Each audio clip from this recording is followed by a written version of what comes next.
Otherwise, he can't get access to my thoughts. He can cause things in me, but he can't read them. He can't know what I'm thinking unless either he's causing it or he can kind of decipher it. And he's probably thinking about X, like you can with your wife, you know.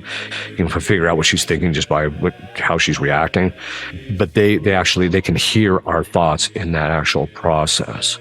So to give an example, I had a case where the woman was just about to get onto the plane. I was in line at the gate, and the woman I was working with calls me, and who was possessed, and she calls me and she says, "Hey, I'm pinned and I can't move," and so which they had done to her before.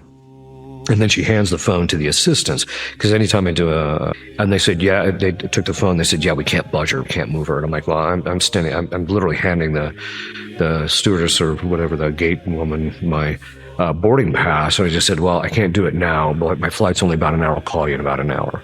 And so then I hung up. And then I just mentally said to the guardian angel of my priesthood, and then I just got onto the plane. An hour flight later, I get off the plane, and then I call her back and I said, you're still pinned? She says, yes, I'm still pinned. So then I just said a couple of binding prayers. Boom, the demon let loose for her right away, and then she just hangs up on me. And she says, I gotta go. She hangs up. About 5 minutes later, she calls back and she says, well, the reason I hung up is because I hadn't been to the bathroom in 5 hours. I'm like, okay, that's fair enough.